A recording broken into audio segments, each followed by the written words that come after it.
Hi everyone, it's Lauren and this is my TBR list, or what I am planning to read from the months April through to June. I had a little root around under my bed and just picked up a few things I'm really interested in. At the moment I'm currently reading Great Expectations by Charles Dickens because this is going to be one of my page to screen picks in the next couple of months.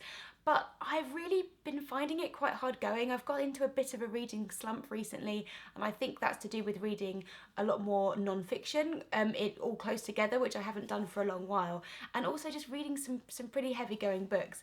So one of the first things I want to start reading once I'm done with Great Expectations is I'll Give You the Sun by Jandy Nelson.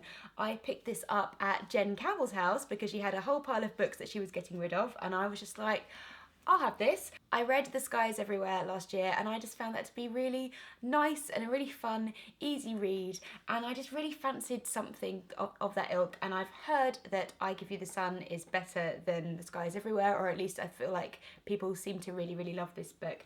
So I just a bit of hopefully well-written YA just to get me back into reading. I think that's going to be really fun. Having said that I found it hard going reading a lot of non-fiction last month, I've actually picked up a few non-fiction books for my TBR. The first one being Early Irish Myths and Sagas, which is a book I've had for such a long time, years. I used to be really obsessed with kind of Irish and Celtic myths when I was younger, and I recently read a very short introduction to myth and mythological theory, and it just kind of sparked that interest in me again. So I found this book that I've sat on for years and never actually read, and I now feel like in more of a place where I can not only just read the myths and enjoy them for what they are, but also perhaps understand a bit more of the context of them. And the second non-fiction that I have on this to be read list is The Royal Ballet 75 Years by Zoe Anderson. I'm also kind of obsessed by the Royal Ballet. I'm really interested in the Royal Ballet as it currently is, and I know a little bit about the history and a little bit about the history of ballet in general, but hopefully this is going to really solidify some of the knowledge that I have. Ballet history, or any history of an art form, is obviously so vast and varied, and it differs from country to country. This is going to be a very succinct look at the history of ballet in the UK, and more specifically the Royal Ballet Company. So I really want to read a little bit more about it than I already have, and hopefully this is going to be really enjoyable. One of the other forgotten gems that I found under my bed was 10:04 by Ben Lerner, which I think I got for Christmas last year because I read in a newspaper that there was hype around this book for the Man Booker Prize, and it wasn't even longlisted in the end, but I put it on my list and I was like, yeah, I'll get that. I've not read anything by Ben Lerner before.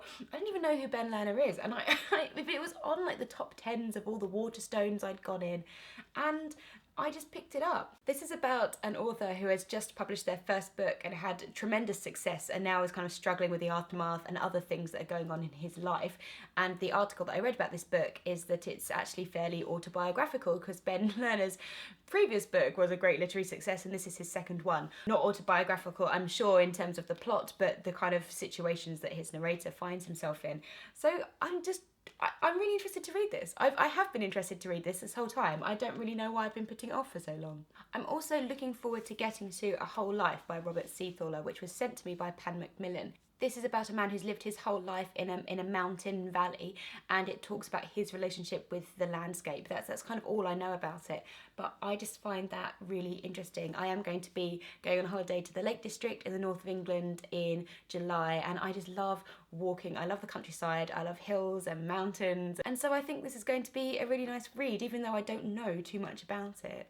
It feels like this year is the year where everyone is discovering and loving Eleanor Ferrante, which makes me so happy because I've loved her work for a while. I recently started her Neapolitan novels My Brilliant Friend, and I also bought Troubling Love, which is the last of her standalone novels, which is currently published in English, that I am yet to read. So I think I'll have a break from the Neapolitan novels and get through this before diving straight into the second, third and fourth in that series. Eleanor Ferrante is an Italian novelist, and nearly all of her works focus on on women growing up and working in Naples, and there's lots of comments on motherhood and women, but just people, kind of more than that, about Italian society. And I love the way that she writes. I love the way that she's been translated. All of her works in the UK have been translated by Anne Goldstein, and I'm looking forward to finishing my collection. I've been trying to ease myself into, or get a little bit more into, poetry for a while now, and one of the books that I bought to help me on that journey was My Mother Was an Upright Piano by Tanya Hirschman, which is flash fiction. It's 56. This is 56 short stories,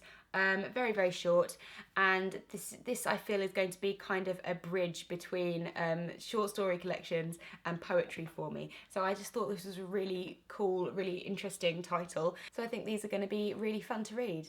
And my last book for my to-be read list for the next 3 months is getting right back into that non-fiction, and it is Girls Will Be Girls by Emma O'Toole. I have been reading a lot more about feminism and gender theory recently. Last month I did focus a lot on the actual feminism, and although that's something that really interests me, I think as a woman reading about feminism a lot, it can get quite exhausting and it can make you feel quite angry a lot of the time. And a lot of the stuff that I was reading was very much preaching to the choir. So I wanted to try something which was still down that gender theory road, but not strictly about feminism, more about men and women and the way that we think about gender as a concept and the way it influences our daily lives. And this comes very highly recommended. I saw this first, I think, on Mercedes' channel, and so I'm hoping that this will be a break for me from some of the more serious and depressing elements of sexism and feminism, but still allow me to continue down that road and learn more about the subject at the same time. So a pretty short TBR there for 3 months, but I know I'm going to be reading some other stuff, so I don't like to hold myself too strictly to an exact list.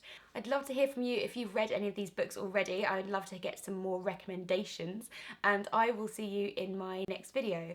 Bye! The next book I finished in March was an absolute delight, and that was The Trouble with Women by Jackie Fleming.